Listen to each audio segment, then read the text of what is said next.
माधुरी हत्तीणीसाठी कर्नाटकमध्ये सुद्धा आंदोलन, गाव बंद करून मोर्चा, तर 3 हत्तींच्या सुटकेसाठी न्यायालय लढा।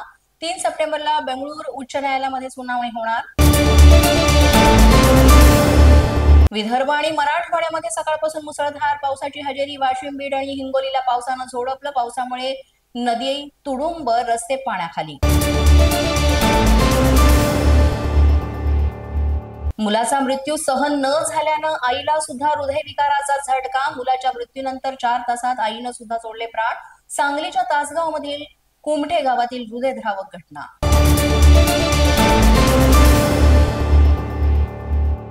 समतानगर पोलीस ठाण्यातील पोलीस कर्मचाऱ्याची एकाला मारहाण। गुरार पोलिसांनी मात्र पोलीस कर्मचाऱ्याची ओळख पटवण्यास दिला नकार।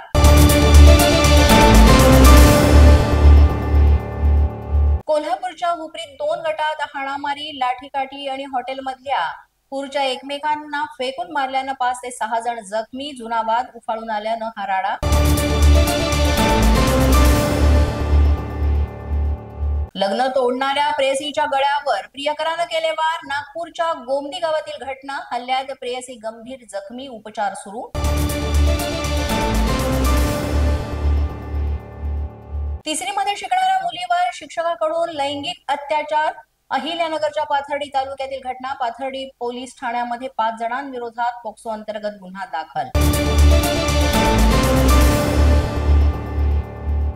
दहीहंडीऐवजी नारळी पौर्णिमेला, अनंत चतुर्दशी ऐवजी गौरी विसर्जनाला सार्वजनिक सुट्टी जाहीर। गोविंदा पथकांमध्ये मात्र नाराजी।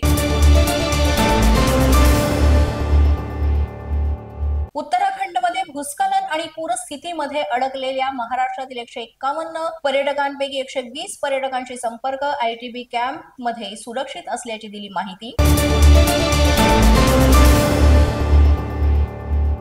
उत्तर भारतातील पूरस्थिती आजही कायम। मुरादाबादमध्ये पाणीच पाणी, नद्या तुडुंब, अनेक गावांचा संपर्कही तुटला।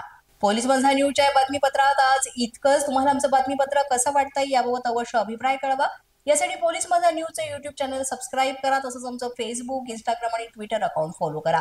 अधिक माहितीसाठी आमच्या www.policemazhanews.com या वेबसाईटला भेट द्या। आमचे अधिकृत प्रतिनिधी व्हायचं असेल तर स्क्रीनवर दिलेल्या क्रमांकांवर आजच संपर्क साधा। आजच्या बातमीपत्रात इतकंच। पुन्हा भेटूया पुढील बातमीपत्रात। तोपर्यंत पाहत रहा पोलीस माझा न्यूज।